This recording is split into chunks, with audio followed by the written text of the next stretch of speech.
Hey guys. Ooh, pardon me. I'm recovering from a cold, and I will be doing this during the entire stream. Welcome all. So I'm just going to hang out and look at some news stories today, a couple of literature pieces. I even wanted to start reading some poetry. I was going to read some Pablo Neruda, which I might still do. But there's a poem called Ode to Cats that some of my students are translating. And that makes me think I may want to read some of T.S. Eliot's Cats book. I'm forgetting the title temporarily. Good evening, Chris. How are you, my brother? Good to see the avatar of yours with the pipe. I look forward to being able to smoke in my own home soon, but not yet, alas. So I have a PDF somewhere. Hey, Mateus, how are you, brother? Oh, I have a question for you. Mateus. So, my brother, how are you? I forget now. Which one of these tobaccos am I allowed to talk about publicly?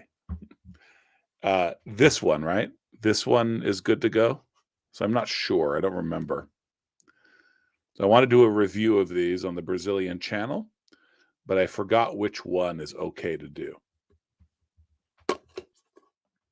So let me know. Hey, what is up, nobody? How are you? Good to see you in here. Nobody is an old Twitch viewer who hung out with me on my drive across the country. Much love back to you. Let me see if I can grab this. Where is it here? Oda al Gato. Old Possum's Book of Practical Cats. Yes, that's right. Okay. So we'll add that to the reading list today. Red and 2, bro. Okay. So red number 2 is okay, right? The twist tropeiro, red number 2 is good to go.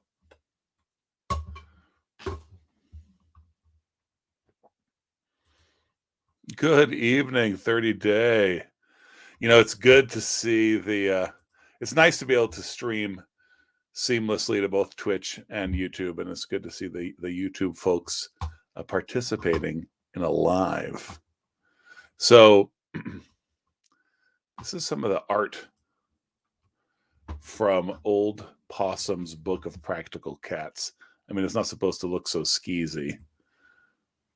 There you go. That looks a little bit better. And I'm having some of my Spanish students translate Neruda's Ode to Cats into English, but also challengingly translate Eliot's The Naming of Cats into Spanish. And these poems are really fun to read. So speaking of tobacco, how many cans do I usually have open at a time? Too many. Currently, probably 6 that I'm working through. So not a great habit, but I think I smoke them fast enough that it's all right. And I do tend, so first of all, I usually am smoking cakes, flakes, coins, something like that. So it's not cut in a way that will get dry too quickly. And then also I do tend to like my tobacco a little drier, right? A lot of the tobaccos that I prefer when they're straight out of the tin, they're actually a little too densely wet to enjoy. Not wet like an aromatic would be, but densely moist, to use a word that so many hate, like like a nice Virginia Perique or something like that. Okay. So the naming of cats. The naming of cats is a difficult matter. It isn't just one of your holiday games. You may think at first I'm as mad as a hatter when I tell you a cat must have three different names. First of all, there's the name that the family use daily, such as Peter, Augustus, Alonzo, or James, such as Victor or Jonathan, George, or Bill Bailey. All of them sensible, everyday names. There are fancier names if you think they sound sweeter, some for the gentlemen, some for the dames, such as Plato, Admetus, Electra, Demeter, but all of them sensible, everyday names. But I tell you, a cat needs a name that's particular, a name that's peculiar and more dignified. Else, how can he keep up his tail perpendicular, or spread out his whiskers, or cherish his pride? Of such names of this kind, I can give you a quorum, such as Munkastrap, Quaxo, or Corocopat, such as Bombalurina, or else Jellylorum, names that never belong to more than one cat. But above and beyond, there's still one name left over, and that is the name that you never will guess. The name that no human research can discover, but the cat himself knows and will never confess. When you notice a cat in profound meditation, the reason I tell you is always the same. His mind is engaged in the rapt contemplation of the thought of the thought of the thought of his name, his ineffable, effable, effin ineffable, deep and inscrutable singular name. T.S. Eliot, The Naming of Cats. 30-day reviews. I ordered my first cake. We'll open it in spring, though, as don't want it to sit all winter when it's too cold to smoke up here. Yes, yeah. Winter has a funny effect on pipe smoking habits, so sometimes it can increase them, sometimes it can diminish them. If you don't have an indoor sanctuary, then for sure it can diminish smoking. Yeah, isn't that a great poem? I love that one. I love several others. Thank you, 30 Day. Yeah, I have fun with these things for sure. Now, if you're watching and you are in the Discord, then I've posted a link. So one of the reasons I'm streaming on StreamYard, besides the fact that it's nice and light, is that you guys can join me. So if you're in my Discord, so if you're watching on YouTube, there's a link that you can use to join my Discord right now. If you're watching on Twitch, then just !Discord. And in my streaming channel on my Discord, I've posted a link for you to join me. You can come hop into this room with me if you so desire. But I appreciate the kind words about the poetry reading. I want to read a few more things, and then I'm going to look at a few stories as well.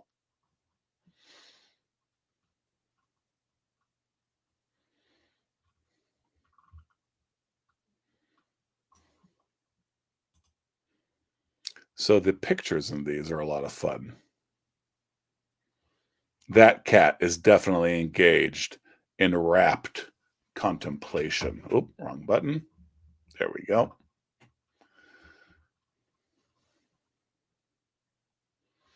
So this book, you may not know, but this book is what served as inspiration, apparently, for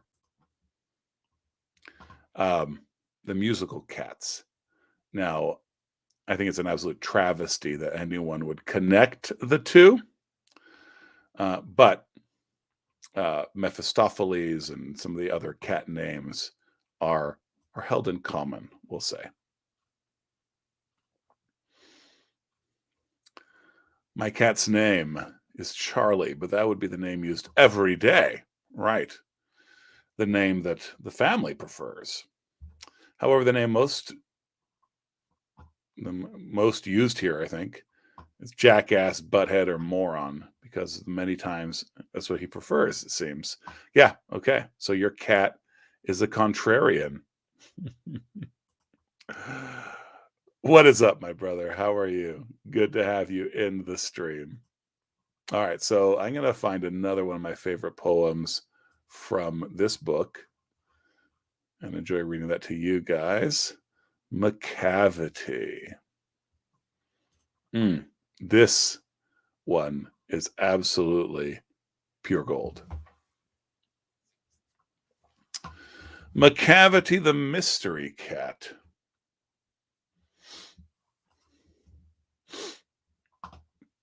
Yeah, no worries.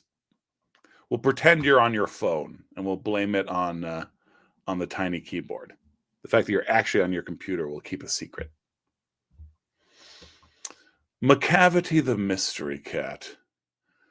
Macavity's a mystery cat. He's called the Hidden Paw, for he's the master criminal who can defy the law. He's the bafflement of Scotland Yard, the flying squad's despair, for when they reach the scene of crime, Macavity's not there. Macavity, Macavity, there's no one like Macavity. He's broken every human law, he breaks the law of gravity. His powers of levitation would make a fakir stare, and when you reach the scene of crime, Macavity's not there.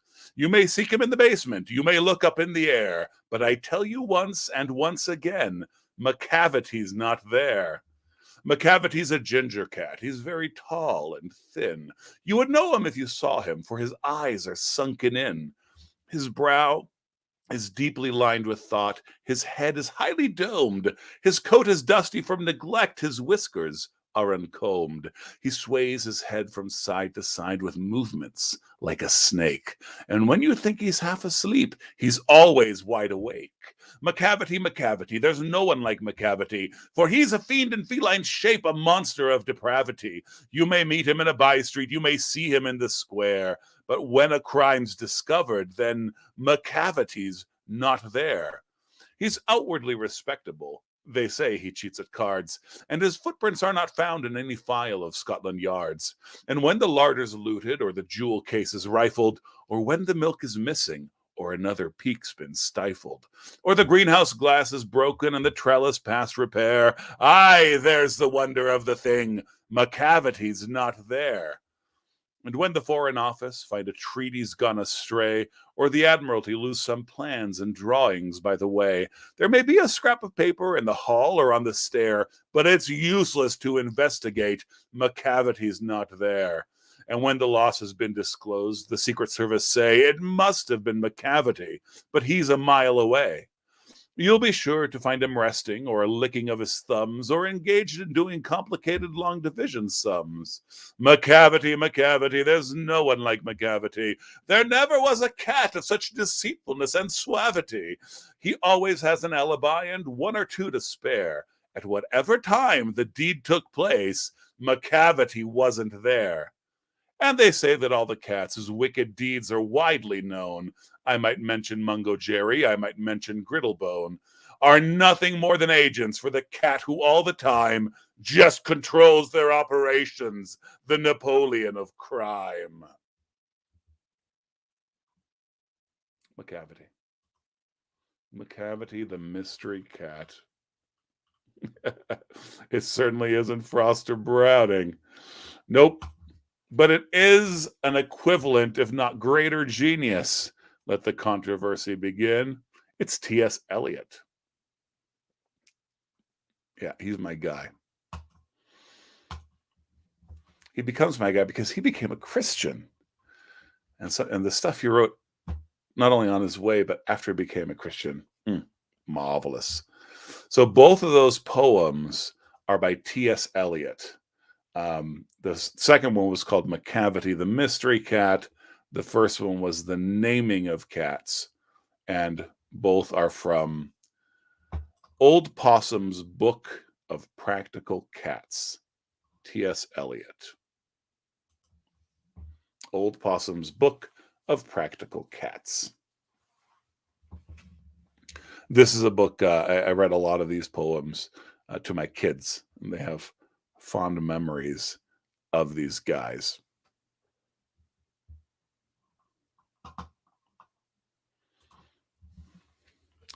The whole reason I thought of that poem is because of this book. Paulo Neruda has these odes to everything. Ode to music, ode to math, ode to French fries. My favorite ode, an ode to a tuna fish in the market. But also he has an ode to cats. And this is a bilingual edition.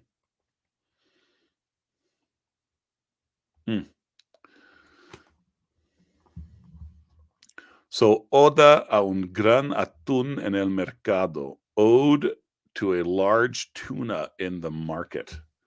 Before I get to some stories like A Wine Like Sea, has Homer's famous wine dark sea left scholars wondering how the Greeks saw the sea? Or Why I Am a Conspiracy Theorist? Or Ohio college student angry and scared after cisgender men installed radiator in dorm safe space. Several exciting stories to get to. Hey, what is up, Warren? How are you, my brother? Good to see you. It seems like today the Twitch end of things is relatively quiet, while the YouTube end of things is a little busier. Good to see you in here, Warren. You just missed a couple of wonderful poems, but you're about to catch another. This is an ode to a large tuna in the market. Pablo Neruda. Yeah, I'm a little surprised too that no one's in Twitch. Folks are over in the YouTube. I actually didn't even put the link to Twitch in the Discord, but I'm using StreamYard, which I haven't used in quite a while. But I'm using it specifically because people are welcome to join me in this stream. They can get on camera and we can chat here publicly. And the link to that is in my Discord. Already, he sounds like a weird and fascinating author. T.S. Eliot or Pablo Neruda? Both are weird and fascinating for different reasons. 30 Day Reviews is looking forward to one of the articles. I saw that article, so pathetic. Did they think they could install them themselves? Right, yes, that article. Oh, well, and yeah, the deep hatred of men that this person, probably a man, has. I read this story a couple of days ago. I don't remember if it was revealed, but of course you can't even go by names now. One of the candidates for mayor of Moscow, Idaho here is named Olivia, and Olivia is a man, transgender woman. As far as I know, no transition has been done. Wears pants and a t-shirt everywhere, so quite gender neutral, going by she, they, and has recently challenged another mayoral candidate to an MMA match. So there you go. Oh yeah, so Neruda's the weird one, Warren. Yeah, oh he is. I mean, Ode to French Fries is awesome. Ode to French Fries is really sweet. Oh man. So recovering know-it-all. Question, how do we keep from getting spun up about the current happenings and stay in faith that God is still in control? That's, I think, one of the things I want to unpack a little bit today after our delightful, poetic amuse-bouche that we'll open with. And in particular, maybe with a John Piper article that he wrote about advocating for people to get vaccinated and talking about fear. He talks about fear.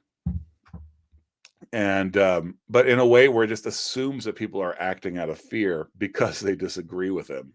That's my, in a nutshell, hot take, and we'll unpack that a little more further on. But there's no denying that fear is a part of all of this. I think we've had it really easy. That's part of our trouble, right? So everything has been so easy that now when things are getting a little back to normal, like even the inflation thing is a problem for my household. Okay, we operate pretty tightly. But the way I grew up, for me, what always felt false, not that it was false, but what always felt false and unreal was the stable economy and lack of inflation here in the States. So this to me is, we're just getting back to normal. My wife is obviously a lot more nervous about it than I.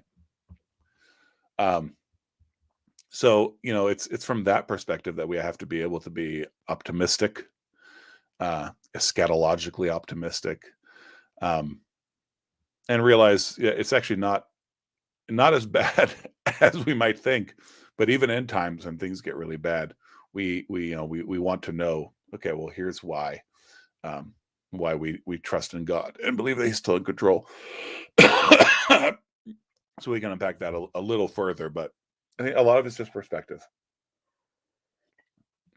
It's okay if 200 years from now the Chinese are running the world, because 200 years from now the Chinese government will be in absolute crisis because the Christians will be taking over.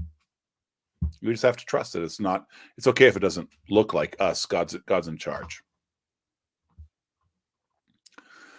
All right. Yeah, so we're talking with the Moscow mayor thing.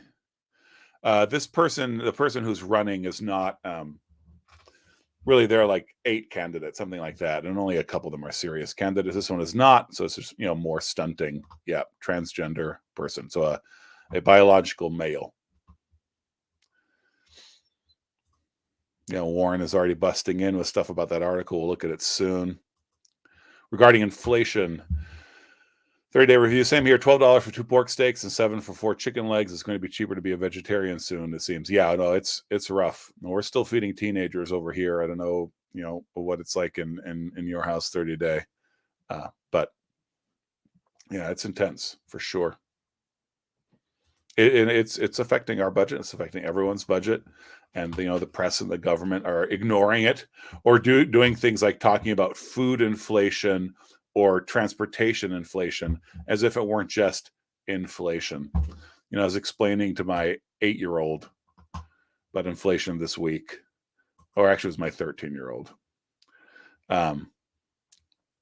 It just blows me away that people can be so blind to just to economic principles.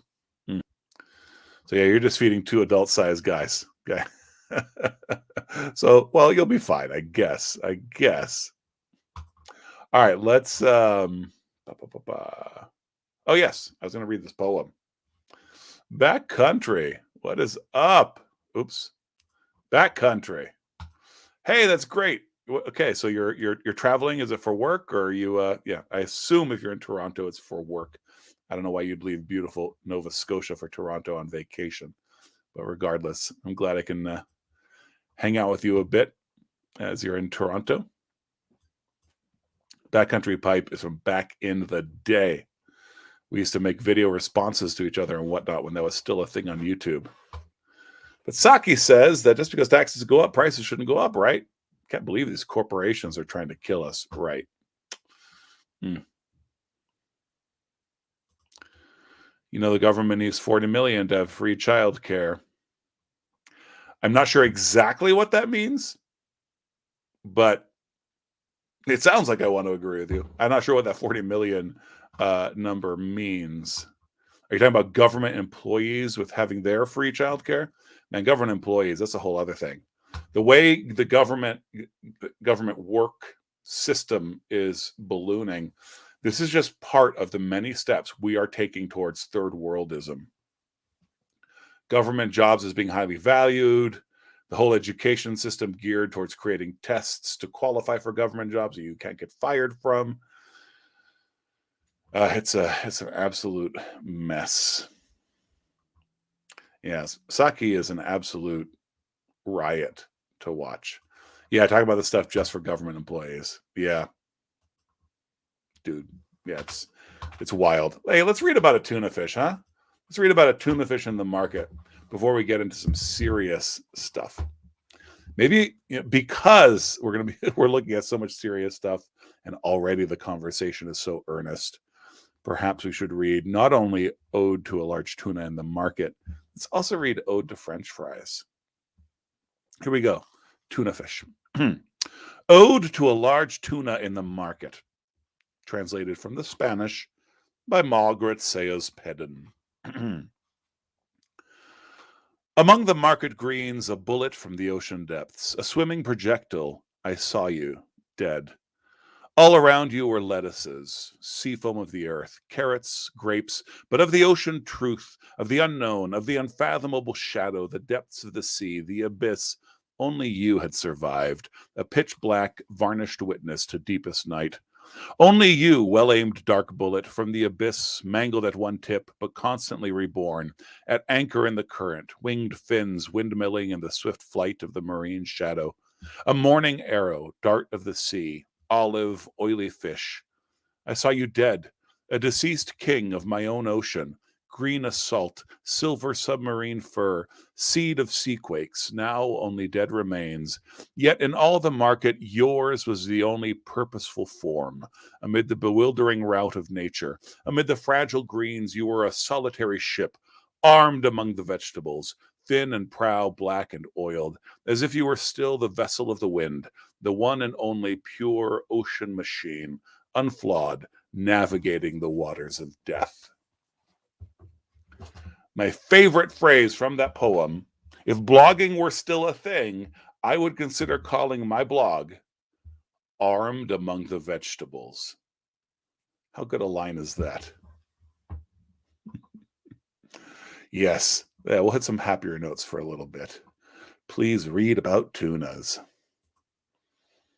Yeah, dude. And I love the idea of a purposeful form, right? You're in the market, you're walking around, you see the soft lettuces, and then you see the tuna, a projectile from the deep, a purposeful form, armed among the vegetables.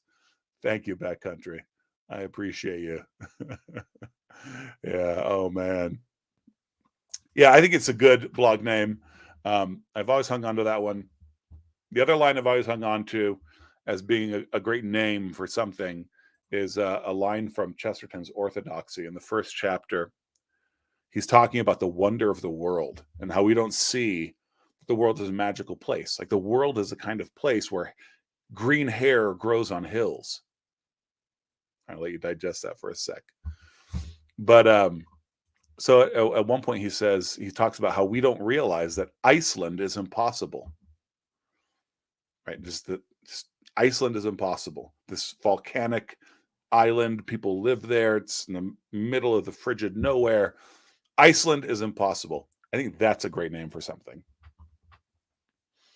Hey, it's Kitten. What up, girl? Sammy's here. We're all good.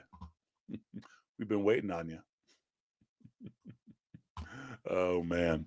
All right. So I'm now going to search for Ode to French Fries, which actually is not in this book. So I've got to get it from the internets. Ode to French Fries. You know what's really awesome? I have a playlist of musical versions. I'll play some for you of Ode to French Fries. So if you're armed among the vegetables, it means you are yourself the big tuna. I like that. There's definitely a theme that could be worked there. Wow. Love it. All right. Armed among the Ode to French Fries. This is actually the first time I've looked up Ode to French Fries in English.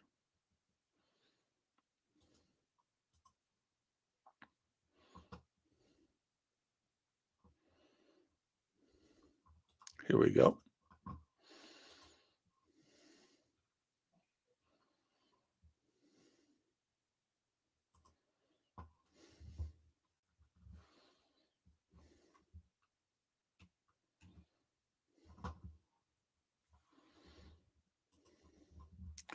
How could they publish that without Ode? Exactly.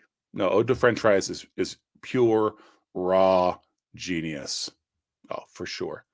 Well, the funny thing is, so we're talking really about fried potatoes, right? I actually like soggy French fries. You guys go ahead and pile on the hate. I love them. I love soggy French fries. And there's a line in here about frying them in olive oil, which lets you know that in Chile, the deep fried potatoes are a little soggier as well.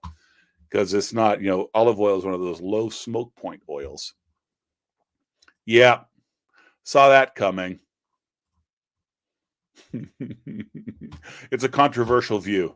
My wife takes your side, Kitten, without question. All right. Ode. So I've never read this in English. I don't know if it's awesome in English, and I don't know who this translator is. All right.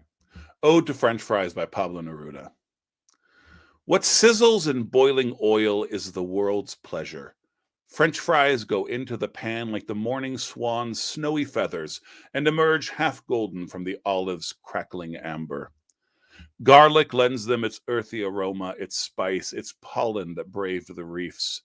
Then, dressed anew in ivory suits, they fill our plates with repeated abundance and the delicious simplicity of the soil.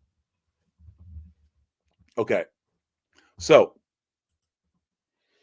well, hello, my handsome Baptist friend. Meteor, Meteor. I want you, along with the rest of our viewers, to guess what Chileans like to dip their French fries in from this rereading of Ode to French Fries by the Chilean poet Pablo Neruda. There's a reference in here to what they dip their French fries in. What sizzles in boiling oil is the world's pleasure. French fries go into the pan like the morning swan's snowy feathers and emerge half golden from the olive's crackling amber. Garlic lends them its earthy aroma, its spice, its pollen that braved the reefs. Then, dressed anew in ivory suits, they fill our plates with repeated abundance and the delicious simplicity of the soil. And it is indeed mayonnaise, dressed anew in ivory suits. I suppose if this were an American author, he would have had to say dressed anew in scarlet suits or bloody suits. Yes, precisely. We have a band of poetic geniuses on our hand. Look at this. And I love mayo on French fries. Also, mixing mayo with ketchup. Most fry sauces are that. That's what they are. Okay. All right. I need to take a 30-second break. If you all will give me just a moment.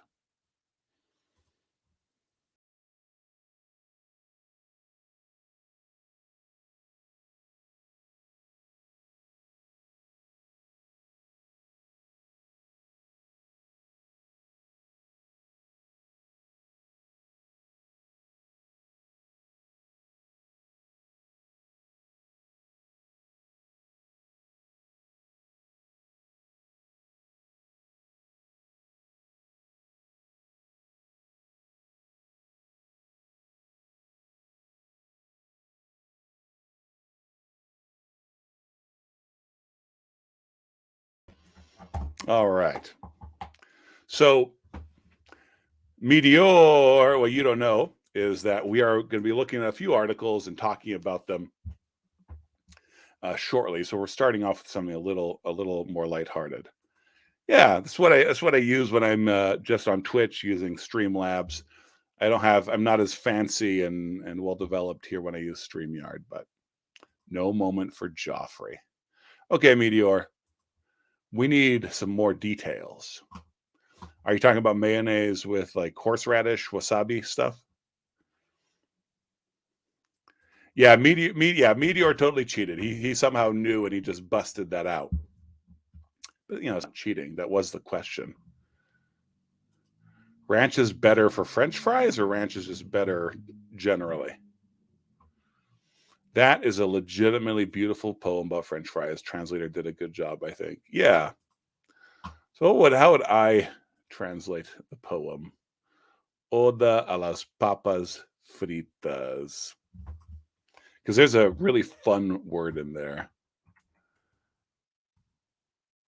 which I talked about it with my class. Yeah, I mean, sizzle, I think, is what so basically Neruda just invented a line. That's a word. That's one of the cool things about reading the poetry in the original language. Ranch is better for fries.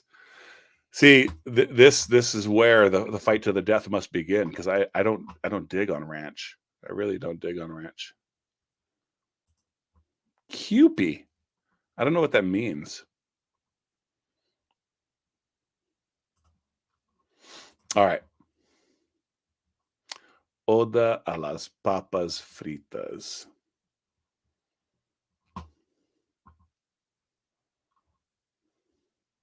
Wants me to download it? That's ridiculous.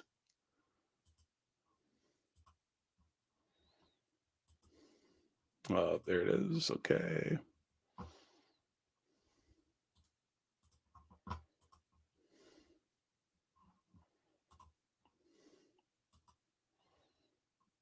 There are two kinds of people in the world. This kind of person and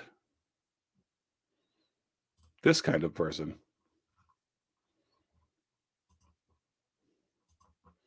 You probably don't have Asian grocery stores in Moscow, Russia. Oh, Meteor, you missed the transgender mayoral candidate bit.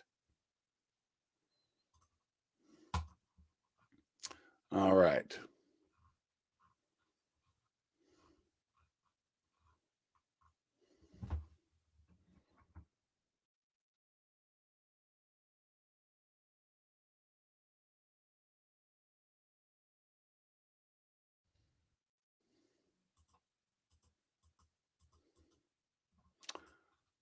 Oda a las papas fritas. Chisporrotea en el aceite hirviendo la alegría del mundo. Las papas fritas entran en el sartén como nevadas plumas de cisne matutino y salen semidoradas por el crepitante ámbar de las olivas. El ajo les añade su terrenal fragancia, la pimienta, polen que atravesó los arrecifes, y vestidas de nuevo con traje de marfil, llenan el plato con la repetición de su abundancia y su sabrosa sencillez de tierra. Popping in the boiling oil is the joy of the world. The fried potatoes go into the pan like snowy plumes of a morning swan and leave semi-golden through the crunchy amber of the olives. The garlic adds to them its earthy fragrance, the pepper, pollen that crossed the reefs, and dressed anew in a suit of ivory, they fill the plate with the repetition of their abundance and the flavorful simplicity of the earth. Okay, Mr. Snark. Man, my Spanish is still my Spanish and my Latin still sucks. Oh, grief. Joffrey, I'm willing to guarantee there are no transgender mayoral candidates in Moscow, Russia.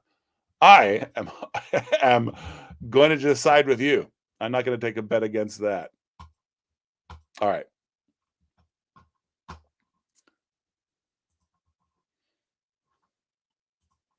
So I'm going to play for you guys some music while we continue to talk. This music, these are 3 different covers, 3 different musical versions of this poem. Okay, so I'm going to just cover that over, but you guys should hear sound. Let me know if you don't, but these are all the poem Ode to French Fries.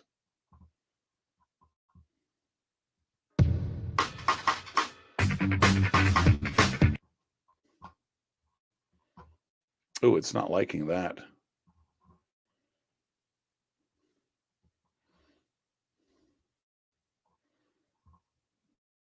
Complaining about my Wi-Fi, in fact.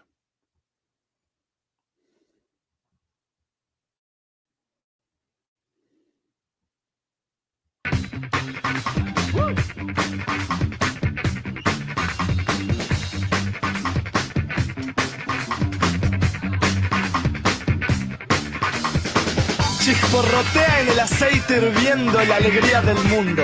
Las papas Are you guys hearing the music? fritas entran en la sartén como nevadas plumas de cisne matutino y salen semidoradas por el crepitante ámbar de las olivas.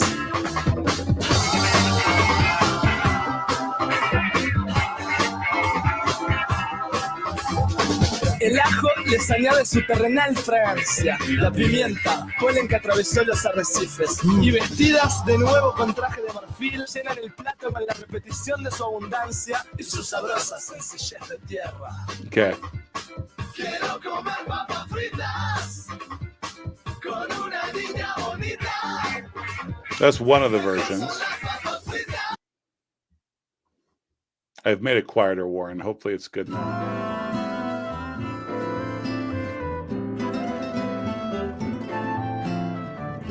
I've actually been by that weird bell thing.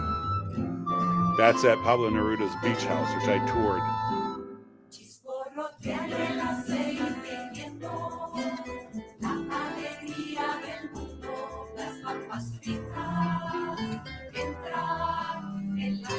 You know what this reminds me? Late 80s, early 90s praise music.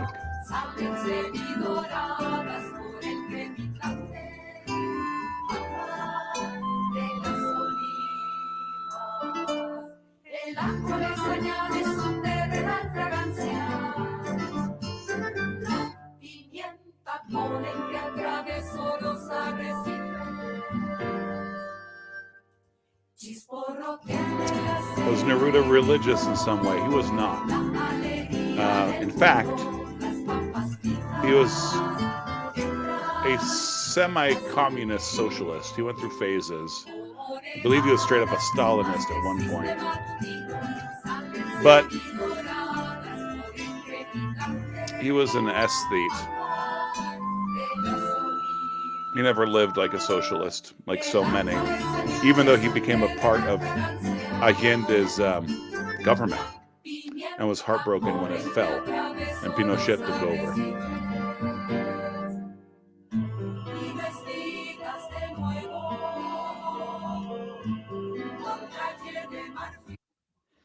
I just can't believe there are 3 people in the world who put that poem to music. Exactly, recovering. You get it, dude. You're catching the sweet, sweet vibe. Oh, man.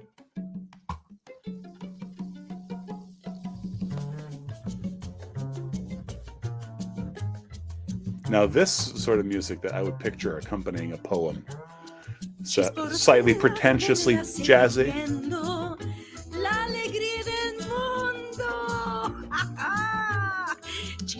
I think he wasn't touched by Pinochet. He might have fled at a certain point. He was a national hero. He had won a Nobel Prize in literature.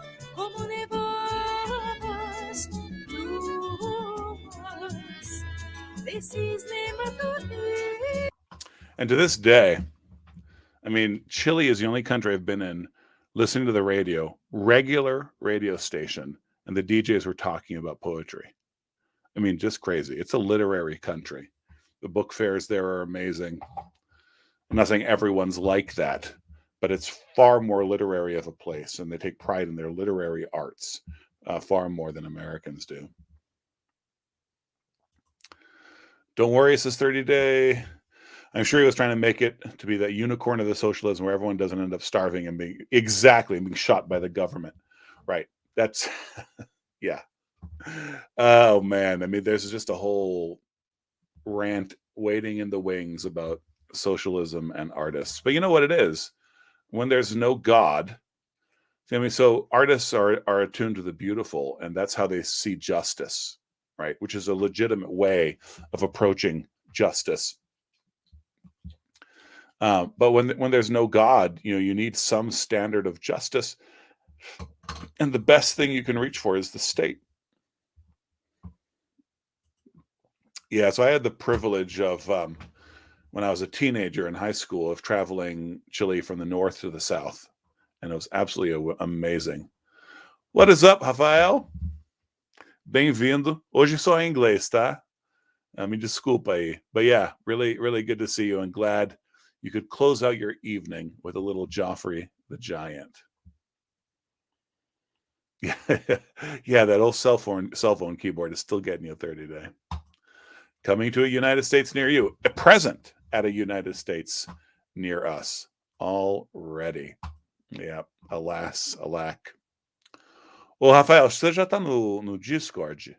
Tem um link aí embaixo para você se juntar ao meu Discord, que é tipo um WhatsApp de segunda onda, sabe? A gente tem bastante conversa lá. I wonder, says Warren, if more atheists are into art because they seek to add meaning to their otherwise miserable lives. There may be a bit of that, but I actually think that more atheists are into art thing has more to do with the fact that there's a paucity of love for art among Western Christians, particularly those who are heirs of the Protestant Reformation. We let the Dutch and the Puritans dictate too much. So there's a reason Anglicans and Roman Catholics, and to a lesser degree Lutherans, are more engaged artistically and produce more artists. That is because they're more conscientiously incarnational, even when their theology takes them some weird places and even some weird pagan places, as is the case for Roman Catholics. They do have that. They are incarnational. Because they're incarnational, creative beauty has a higher place, where we have a tendency to abstract everything. And if you abstract things, you don't make art out of it, not even poetry or plays. Warren sharing with us his artistic chops. Oh, wow. Well, Mary Shelley, dude, her life was terrible. It was basically a sexual tool who was a good writer. And when I say sexual tool, I don't just mean that she was a fool. She was. What I actually meant was that she was a tool of others. Meteor! Atheists love art because they live in God's universe and are made in his image and his imago. Yep. The incarnational hymns of Lutheranism are absolutely wonderful. The Christmas hymns are spectacular. Yes. Oh, yes. And then 30 Day, for those of you on YouTube, has some excellent advice. Do hit that like button, y'all. Just a reminder that if you're in my Discord, you're welcome to click on the link I've posted in the Giant Streaming channel, and you guys can hop in here and participate directly. All right, so let's start out here looking at this bad boy. 30 Day, are you out of here? Peace be upon you, my dude. So glad you stopped in. Raphael asks, Joffrey, why do none of our right-wing politicians in Brazil propose any law about homeschooling during the pandemic? Was it not the perfect time for it? Yeah, I mean, in Brazil, we got the same thing as we got in the States. Hashtag we are all homeschoolers. Everybody talking about being a homeschooler. But no, even the right wings didn't propose it, because in Brazil, the majority of right-wing politicians are not libertarian in any sense and have no sense of sphere sovereignty. They truly believe that education is the purview, is the responsibility of the state, and that homeschooling is just an anomaly, something perhaps for religious radicals. Wow. So Warren. Oops. Oh, no. Yes, it is. It's happening, Meteor. That's quite a major character. Oh, that's fun, Warren. I look forward to hearing more about this. So the vaccine article triggered Meteor so hard. Me too. Meteor, jump in the stream, dude. Get in here. Are you aware of how to get in here? Get in here. I want your talking head next to my talking head. Let me tell you something, man. My company notified me last week that if I have not eaten Brandon's cookie, oh, I haven't heard that term. Is that yours? That's excellent. They will tax me $100 per month. Holy smokes. Oh, yeah. Okay, working. All right, my bad. Recovering says, I'm 55. Thank God we have no kinds of at home or in school at this time. No kids at home or in school at this time. Yeah. I mean, that changes the ball game. But we all need to stand up for each other, you know? But yeah, that's got to be a relief. You know, and people need to take radical steps. Like, you know, our children have most of the vaccines. We are all about vaccines in my family. Our children have most of the vaccines. But we picked the vaccines that we wanted our kids to have, and we didn't have to think twice about what the government schools wanted, because they were never going to be in the government schools, and they never have been. And there are different ways to go about it. Yes, they could require more sacrifice, but It's worth it. All right. A reason to be vaccinated, freedom. This article was an atrocity. And I mean, the Piper kid, who's like my age, is completely off the rails. And I can kind of see why that's the case. And to me, it doesn't come from nowhere. Okay. John Piper has been this way, using emotion to justify conciliation for as long as I've been aware of him. Alas, alack, ah, well a day. I say that strongly, firmly, and believe he is a great saint with a great legacy. But he needs to stop talking, and he needed to stop talking a while ago. I mean, there you go. I'm not even going to read the article. I'm just going to let Meteor pipe in. Correct. I do wish Pastor Wilson weren't giving the guy so much airtime. I mean, I know he's a good foil. I don't know anyone who pays attention to him, right? So it's like, giving him audience he doesn't have. I know that some people pay attention to him, but they're the sort who, were, just ready for Derek Webb and Joshua, what's his name, the I Kiss Dating Goodbye guy, to go the way he did. Anyway, well, Piper has this article, a reason to be vaccinated. Freedom! Okay. So his aim in the article is to encourage Christians to be vaccinated. At least he was straight up about it. Okay. And he made it an issue of conscience, right? Which is the correct thing to do. But let's get into, so he lists all these good reasons, right, to be vaccinated. Okay. It really is that bad, blah, blah, blah, blah. Okay. Then he starts talking about freedom. Okay. Live as people who are free. What Peter says, be subject for the Lord's sake to every human institution, whether to the emperor as supreme or to governors. So how can you be subject and be free at the same time? Peter's answer is that Christians are slaves of God. In other words, when you submit to a human institution, you don't do it as the slave of that institution. You do it in freedom because you're slaves of God, not man. And that's correct as far as it goes, right? What he's saying is you're serving your master, the Lord Jesus, by serving the state. That God owns his people by creation and redemption. Christians are owned by no man, no society, no company, no clan, no family, no school, etc. God alone rules us. Okay, great. So when we submit, we do so for the Lord's sake. All right, all establishing a good thing. The emotion is in the wings. Okay, it's coming.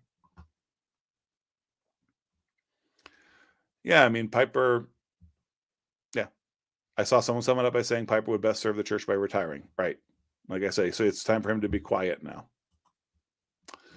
Raphael, I saw with sadness Augustus Nicodemus. So Augustus Nicodemus, for reference for the rest of chat, is probably the most prominent Presbyterian pastor in Brazil. Asking permission to the governor to open his church and saying he will get the third vaccine.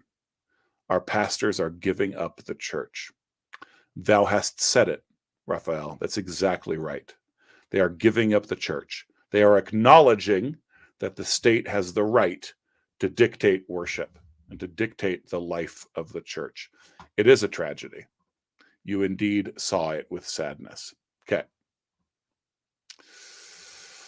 All right. So where are we going here? Fear. Okay, here it is. Freed from the fear of man, left or right. Now, we might think that the point of this biblical reality of bold, brokenhearted Christian freedom would be this. You don't have to be vaccinated when the government tells you to. You are free. Live as people who are free. That's true, of course. But that's not my main point. My point is this. Don't be enslaved by fear of man. Don't be enslaved by the fear of breaking ranks with ideological allies. The old name for this is peer pressure. You are free. Then he gives all these reasons for getting vaccinated. Now, the offensive thing about this article, I don't know anyone choosing not to get vaccinated out of a spirit of fear. The people I have heard say this are liberals, not only in the media, but in person. I've had people look at me with understanding and say, "Oh, because you're afraid of the vaccine?" No, asshole. Because of principle. The tragedy of this is that a pastor like John Piper is doing the same thing. And he does very little, he gives very little space in the entire article to the idea that you might be doing this out of principle.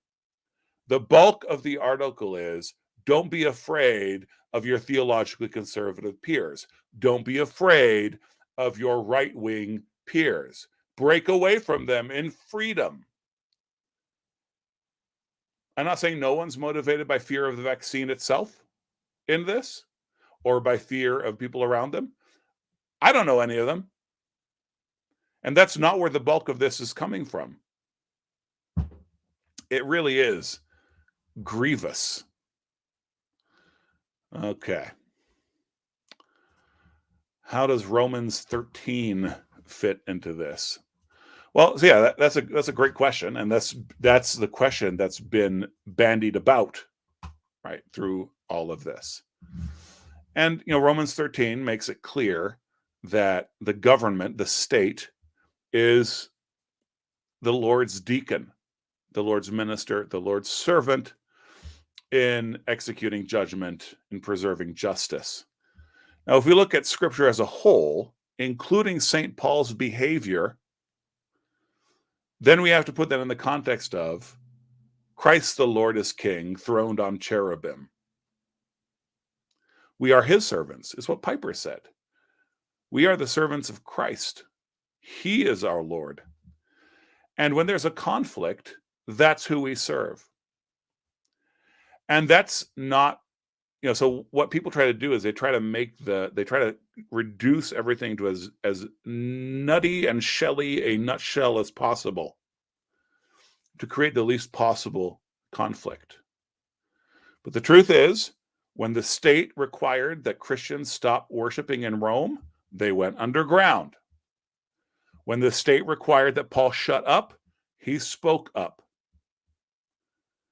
And I'm sure that there were people telling him to shut up that would be better for the gospel and that he could still be faithful to God whilst shut up.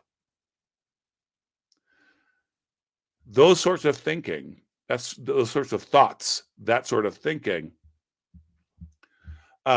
is a trap. Because we're finding ways to conciliate the gospel to the state instead of the state needing to conciliate itself to the gospel.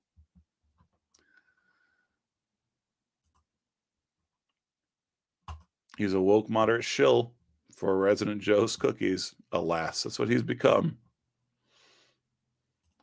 Yeah, I don't know who he's talking to.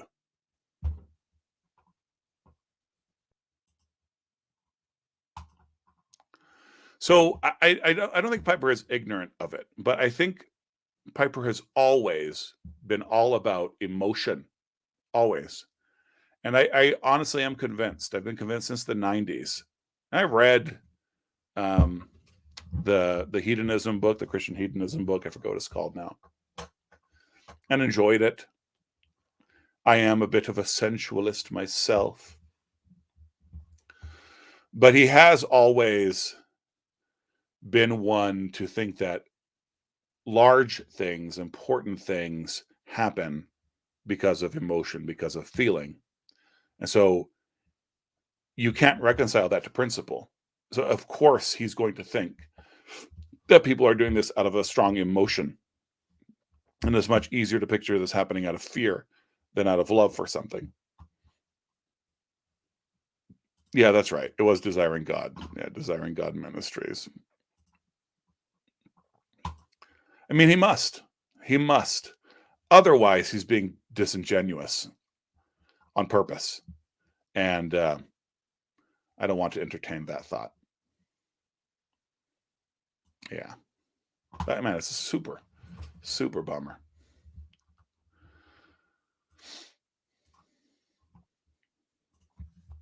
So Recovering Know-It-All says, our company hasn't required the job for us working at home yet. Yeah. And I'm no Rod Dreher fan. And he's no fan of us over here in Moscow, I'll tell you that. I'm not a Benedict option guy. But we are way behind on our project to create our own ghetto. Our own little worlds. We need to have our own universities. We need to have our own businesses. By the way, there's a site that's made national news with a couple of different things. I'll show it to you guys now. Started by a local businessman, a very successful businessman. So there's money behind it. It's going to continue to grow and be a big thing.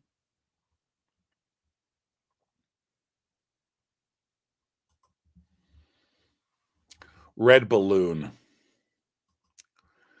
So there are several sites like this popping up. This is like an Indeed.com for companies that commit to formally not give a rip about political views, about medical records. So the companies sign something. So there are jobs on here, and I know a lot of people are out there looking for work. So add it to your bookmarks. It's going to continue to grow. It's already way bigger than it was just a couple months ago. There's going to be more and more on here. Redballoon.work. Meteor says nextjobsusa.com is one too. They may be bigger, but they have a terrible name. Novak's Jobs USA. It's cool. It's cool, yo. There you go. There's another one. And there are more and more of these things popping up.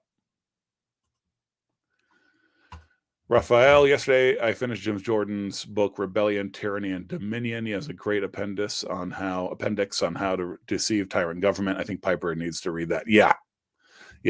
Well, not going to happen. Did you read it in Portuguese? I think that didn't Monergismo put out a copy of that in Portuguese? I may even have bought it when I was in Brasilia. Where are my Monergismo books? I don't know where I put that stack. Anyway, I may have bought that book in Portuguese. Was that the edition you read, Raphael? Anyway, that's a great book. Oh yeah, talking about Red Balloon, not Jordan. Yep. Yeah, exactly. All right.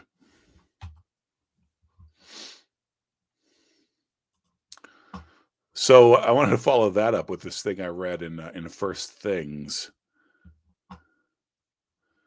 And the cover story in this particular First Things, I think, was actually by Carl Truman. Yeah, the failure of evangelical elites.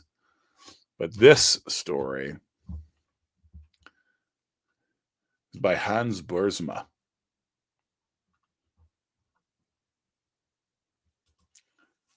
This bad boy. Why I Am a Conspiracy Theorist. It's actually quite short. It's really more of a blog post. I don't even know if it was in the print edition. Yeah, Jordan is great on tyranny. I recommend that book to you. So Why I Am a Conspiracy Theorist by Hans Boersma. Conspiracy theorists are lunatics. Yeah, let's stop there. Meteor! Yo, Joffrey, what's the connection between y'all and the T-Rex arms guys? I thought they were from Tennessee. Who are the Oh, yeah. Okay. It's like, who do you know who has really short arms? Yeah, I don't know much about T-Rex arms. I met the dad of the owner while I was at Fight Laugh Feast. So I'm aware of their existence. I don't know. I'm not in the gun world, not in the gun community. But yeah, because I checked out a couple of their videos, I even see them on YouTube every once in a while. I think that the guy who started T-Rex went to George Grant's school in Tennessee. They are out of Tennessee. but it's all part of the same big circle, right? People get fixated on Wilson and forget how many badass people are doing badass things on their own. You know, Wilson is over here doing his thing, and we're over here doing our thing, and George Grant is over there doing his thing, and a bunch of other dudes are doing their thing. And yeah, so Grant is one of those, and I think the founder of T-Rex went to that school. And there's a big family. I know he employs a bunch of his siblings. But that's kind of all I know. Why are they putting out more political messaging type stuff? Because all I've seen on their YouTube channel is basically like actual like tactical stuff. That's how I pronounce Boersma. I mean, Boer is like the Boer War. It's a Dutch thing. Boersma is definitely a Dutch name because it ends in MA. Oh, I doubt it's the Dutch pronunciation. It's probably something like Boersma. I have no idea. Okay, so my answer was apparently elucidating in some way. So that's good.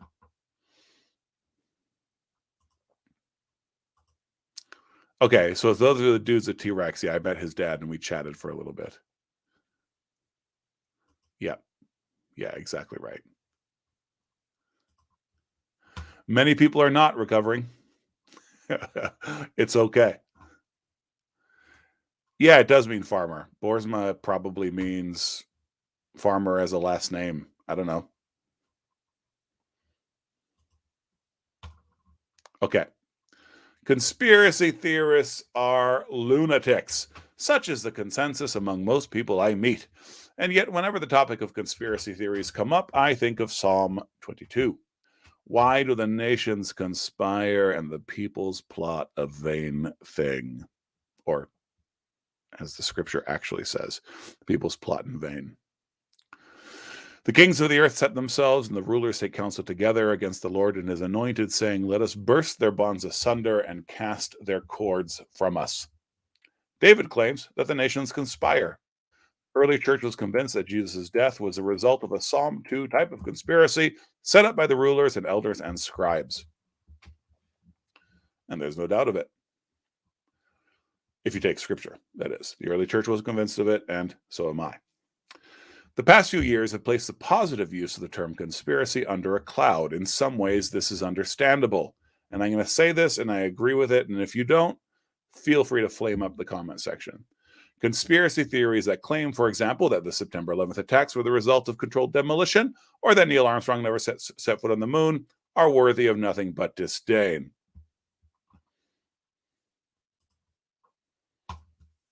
Amen, my brother.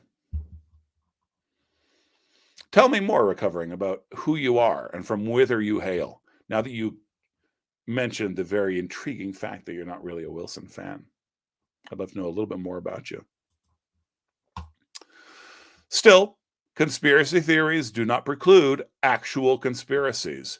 And by the way, I have a YouTube video about how most conspiracies work. It's actually a PUBG video. Now, that's not the only kind of conspiracy what I talked about, but that's, conspiracies are usually much less master planned than you think they are. They're usually the conflation of a bunch of people in power wanting similar things. And they all work toward that, and they have the critical mass in power to make it happen. Anywho, crazy conspiracy theories do not preclude actual conspiracies, and it may be worth asking whether David's words rightly come to mind in connection with a sudden rush to enforce COVID vaccination through vaccine passports and even vaccine mandates. My name is Mike. I live in Phoenix, Arizona. Christian. I was a minister missionary in the 90s, both intercity here and in South Korea and Mexico. Oh, that's awesome. I was briefly involved in some ministry in Juarez. That's very cool. Do you know the people at Apologia at all in Tempe? Okay. David uses the term conspire, ragash in Hebrew. Again, in the opening words of Psalm 64. Hear my voice, O God, in my complaint. Preserve my life from dread of the enemy. Hide me from the secret plots of the wicked, from the scheming rigsha of evildoers.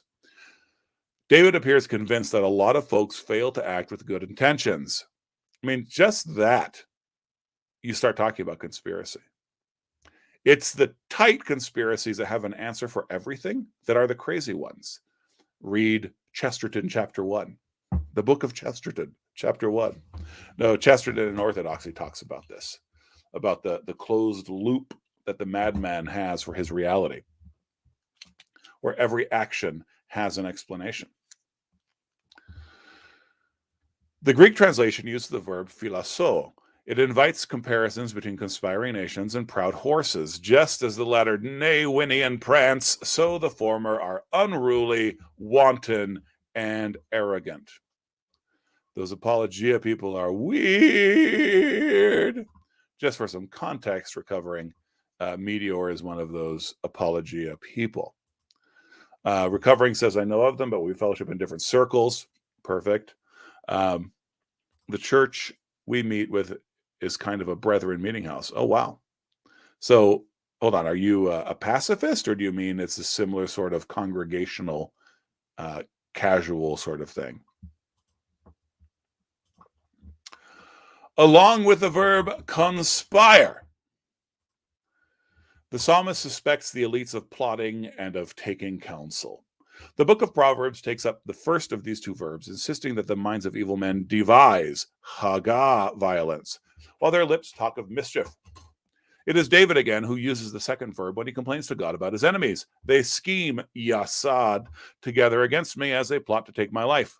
The language conjures up the picture of a group of people deliberately getting together so as to arrange a certain outcome. That's a conspiracy, y'all. Conspiracies happen in parlor rooms, city council chambers, and even between parents when they're talking about their son and they want to sanctify him. Maybe David was a pessimist. For my part, I think he just had a keen sense of human sinfulness. Our society looks to technology as a solution to nearly every problem we face. Read Jacques Ellul's The Technological Society. Health, one of our culture's ultimate concerns, is no exception. Our technological and political elites tap into widespread and deeply seated anxieties about health in our post-Christian society. Our anxieties have created conditions in which actual conspiracies might just take root, because we're talking about the gods and the kings. We're talking about the most important things in the world. And the most important thing in a world without eternity, in a world without an eternal God, is staying alive, surviving, just staying alive. Okay, so there's a plurality of elders, open participatory, not charismatic, Pentecostal. Okay, yep, Christ in you, hope of glory is our theme scripture. Cool. It makes me think a little bit of Sacred Harp stuff, although that's not church and that's not, like worship service. I love the Sacred Harp vibe. Coffee data. Yeah, man. I am glad to be here, just hanging out with folks. Thanks for stopping in. This is not to poo-poo either health concerns or technology per se, but the myopic focus on health, along with a knee-jerk faith in technology, makes us susceptible to exploitation by elites whose primary objective may not be our well-being. In other words, our current conditions render us vulnerable to big tech and big pharma conspiring to create a way of life that, had we known its parameters from the outset, we would have rejected out of hand. In case you were wondering, yes, I'm reading this whole thing to you guys. When rulers mandate vaccine passports and establish elaborate electronic systems to police compliance, it doesn't take a great deal of imagination to see how the same system might be used, and in the eyes of many should be used. This is important, right? This is why the conspiracy is something to be aware of, because it can get carried on. To regulate carbon emissions, expenditures, and even opinions. After all, it's not just the coronavirus that is dangerous. So are climate change, social inequality, and certain moral and religious convictions. Facebook has made us well aware of what is prohibited thought, after all. That's my voice, not Borisma's. Technologically, traveling from vaccine passports to a social credit system, the kind that China already has in place, takes no time at all. And that social credit system is being used not only for social credit, but for surveillance and identifying ethnic features of undesirable ethnicities in Western China.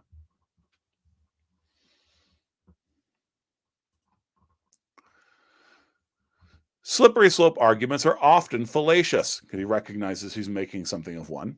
Just because something can happen doesn't mean it will. Still, as David Cayley has rightly argued, the demonization of scientists with alternative viewpoints and the ready abandonment of voluntary consent to medical procedures ought to caution us that perhaps the psalmist's words about conspiracy have some relevance for our current situation.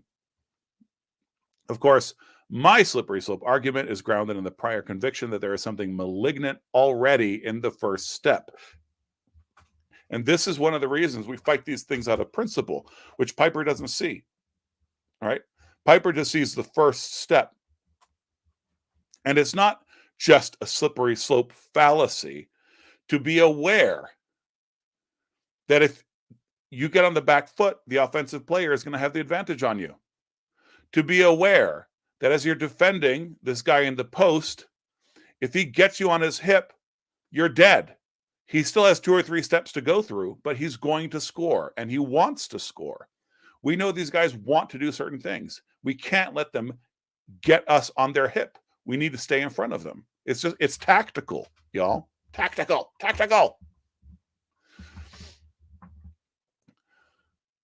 There's something already malignant already in the first step, vaccine passports. I plead guilty as charged. The evil is relatively slight and largely hidden from view. After all, COVID-19 is a serious health issue for the elderly and others with underlying health conditions. Of all people, Christians should recognize the moral requirement to protect the vulnerable. But vaccine passports reach well beyond such a legitimate humanitarian impulse. Their health benefits are very much in dispute, seeing as COVID vaccinations do not always prevent infection. And this, all the same arguments. And to force vaccination upon an entire population, mostly through social coercion for now, is to violate the important notion of voluntary consent. This is not an argument against vaccination per se, exactly. It is an argument to take conspiracy theorists, David foremost among them, seriously. Of course, it would be much easier had the first major step to technological surveillance been obviously evil. Say, race-based passports, passports linked to party allegiance, or passports issued only to those with certain moral or religious convictions. Everyone would take note, and the protest would rightly be deafening. Such passports are therefore unlikely to be issued anytime soon. And this is exactly right. Of course, they aren't going to try to do something they know they can't do, right? They're going to try to make it palatable. They're going to try to, part of the maneuvering here is convincing enough people. Raphael says there is no greater conspiracy today than government agencies and health companies together. Yep. Yeah, indeed. And the governments are what make it possible, right? No totalitarian regime would get off the ground if the evil were obvious from the start. When Canadian Prime Minister Justin Trudeau overreached a few years ago by legislating that summer job grant recipients sign an attestation respecting LGBTQ and abortion rights, he was eventually forced to back down. The totalitarian impulse was too overt. But even that doesn't come from nowhere. The legislation around Canadian teenagers is absolutely ridiculous in the job market or even when they're not working. The truth is, we don't get to choose our issues. Vaccine passports are becoming commonplace, and we cannot avoid making up our minds. That is key. Look, I just did a clap emote for emphasis. That is key. We must make up our minds, and not privately. We must act on it. We got to do like these guys who are quitting, like these unions who are standing up against it. We have to make decisions. Like the CEO of In-N-Out saying he's not going to make his people be vaccine police. We have to make up our minds, but we haven't made up our minds if we're keeping it to ourselves or trying to maneuver our life so that we never have to reveal what our private opinion is. We are public beings with public lives. Publicly make up your minds. These passports are a dangerous step toward the imposition of a social credit system. It is exactly what they are. Already we have dating apps that screen you for this kind of thing. so that the users of the dating apps can be assured of the cleanest, socially cleanest sexual rendezvous, one night stands only with the intellectually and socially pure. Such an imposition is all the more likely considering the rapid disintegration of shared moral horizons, which would inhibit rulers and nations from demanding compliance to more egregious demands in the future. At the very least, we must be alert to the conspiratorial origins of vaccine passports. Opposing conspiracies, however, is not enough. As Christians, we should out-conspire the conspirators. Yes! Yeah, they are, especially because they're not dating apps. I say, yeah, they are. Here we go. That's the comment I'm referring to. Yeah, they are. Dating apps are disgusting. Mostly because they're not dating apps or courtship apps. Right? They are assignation apps. Emphasis on the ass. All right. Where am I? Okay, so we must out-conspire the conspirators. And I hope this doesn't sound wishy-washy to you guys. I hope it sounds ballsy, because it is. I hope it sounds like fighting, because that's what it is. Each of the three Hebrew words of Psalm 2 is also used of righteous conspiracies. Nations may conspire, but so does true friendship. We used to hold sweet converse together. Within God's house, we walked in fellowship. Peoples may plot, but the book of Psalms uses the same word to speak of believers meditating on God or on his law. And rulers may establish themselves as a group so as to take counsel together, but the earth and the temple too have been established. And we know the one who conspired those particular schemes. Conspiracy is hardly restricted to evildoers or powermongers. Christians conspire together, at least if they're prudent and alert to the signs of the times. And that is the problem. We have had our head in the hole. We are ostriches. What we think being tuned into the sign of the times is knowing when the Apache gunships are going to hit the Temple of the Mount. Such ignorance. Recovering Know-It-All says, oops, as a Christian single, I don't believe in dating. I didn't believe in dating, right? Yeah, I mean, it depends on how you define dating. But that's right. You just have to get you a wife, dude. You know what I love? Says Meteor about all this stuff going on, Joffrey. It's forcing Christians to become theonomic and see the myth of neutrality. Exactly right. Exactly. And I go, I'm not theonomic by how many people would define theonomy, but I am.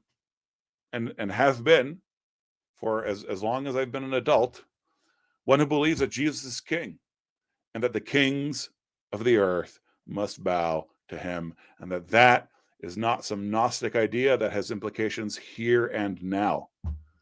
I am a theonomist. Okay. Just so. We have to become the leaven. Exactly right. Exactly right. So, conspiracy is hardly restricted to evildoers or powermongers. Christians conspire together, at least if they're prudent and alert to the signs of the times. Calling to mind Psalm 2, the outnumbered group of disciples in Jerusalem appealed to God for help. Knowing that he is the ultimate conspirator, that his hand and his plan are present in all things. After they prayed, the place in which they were gathered together was shaken, and they were all filled with the Holy Spirit and spoke the word of God with boldness. When Big Tech and Big Pharma, aided by the media and politicians, conspired to divide people between vaccinated and unvaccinated, they are signaling the beginning of a well-orchestrated campaign. That's a conspiracy, y'all. It is a campaign that must not succeed. For what we need is the boldness of the early disciples, for theirs was a boldness founded upon divine conspiracy, the true antidote to today's totalitarian impulse. It means we must live in community and live actively, and not just in some way where we don't impact the world.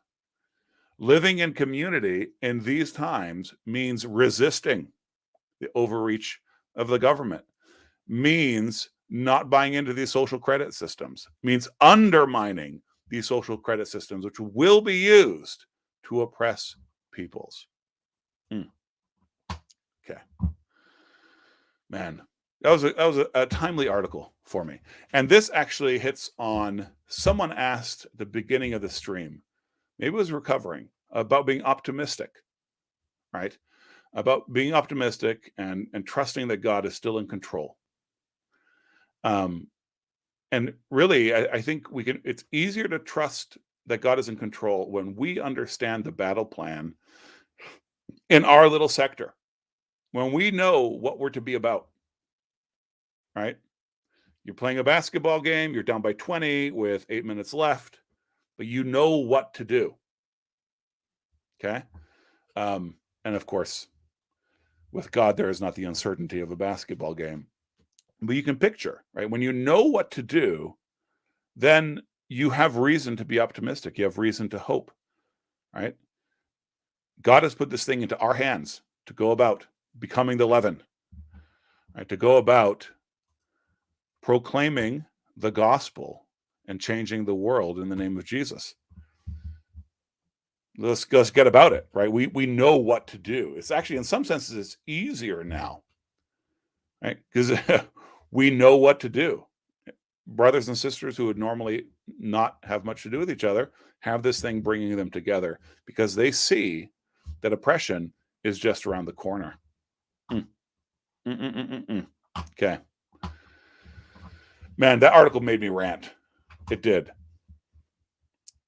I could feel the preaching starting to happen. I appreciate you guys. I do. Let's take a little break. Maybe we'll even read a fun little cat poem.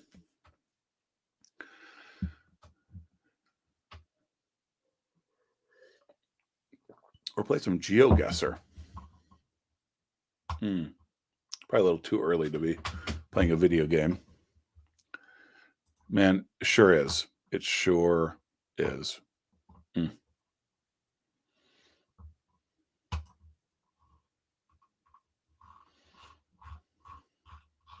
Good stuff right there. Hans Borsma.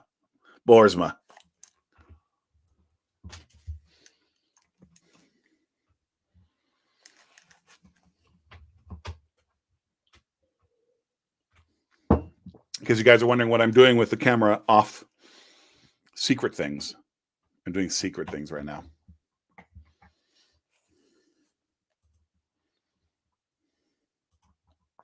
So why don't you guys tell me about how your night is going? Let's take a little personal break. I know Meteor is working.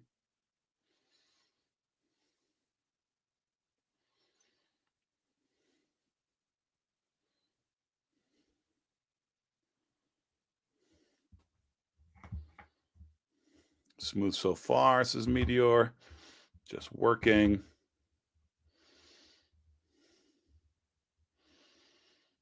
I have a big meeting tomorrow that you guys can pray for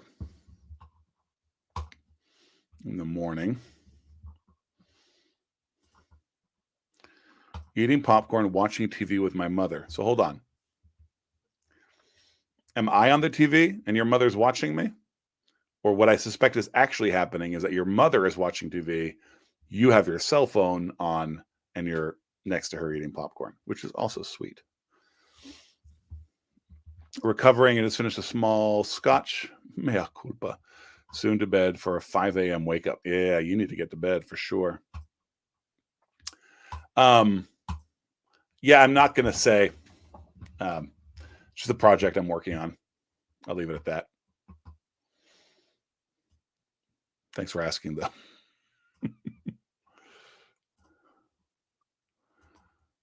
Oh, how pleasant. Yeah, no, yeah. Just, yeah. I mean, I asked for prayer. So that's a very legitimate question. Just messing around the computer, watching you. Yep. That's the streaming life. Yeah, what I think I'm going to do at this point, I got really, yeah, that article, the second article, kind of got my emotions roiling. I've got a couple of other articles kind of queued up to talk about. Not going to do it.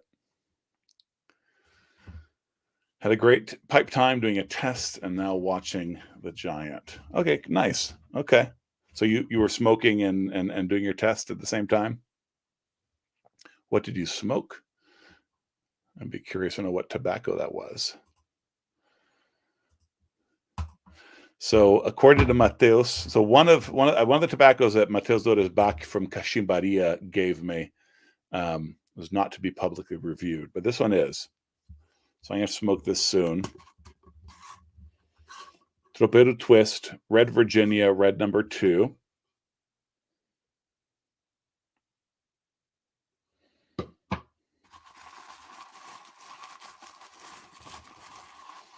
And you can see, look at these beautiful little coins, huh?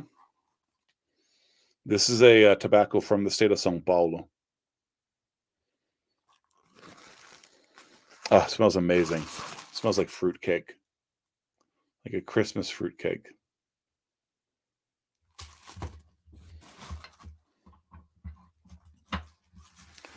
Oh man, Meteor, I appreciate that. I really should do more of that.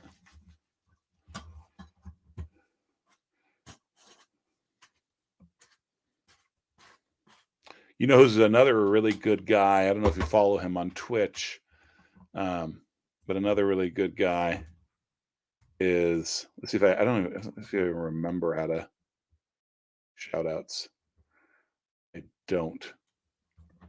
Oh yeah, there it is. So there's a guy named Mifuki. He's actually in my Discord. He has a great stream as well. Doesn't stream that often either. But he's in Canada actually. Yeah, he's a great guy to follow for, readings like this and interactions with them. He also games.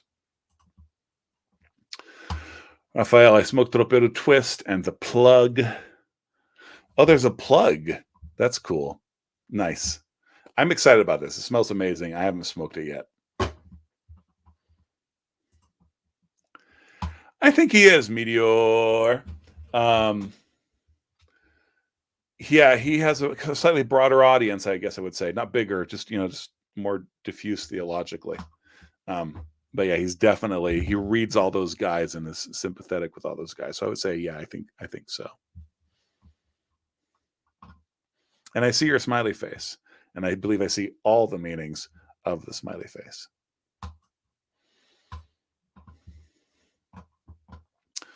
So I think what I'm going to do actually is slide this stream just over to Twitch, and I'm going to play a little GeoGuessr, and just enjoy a little gaming.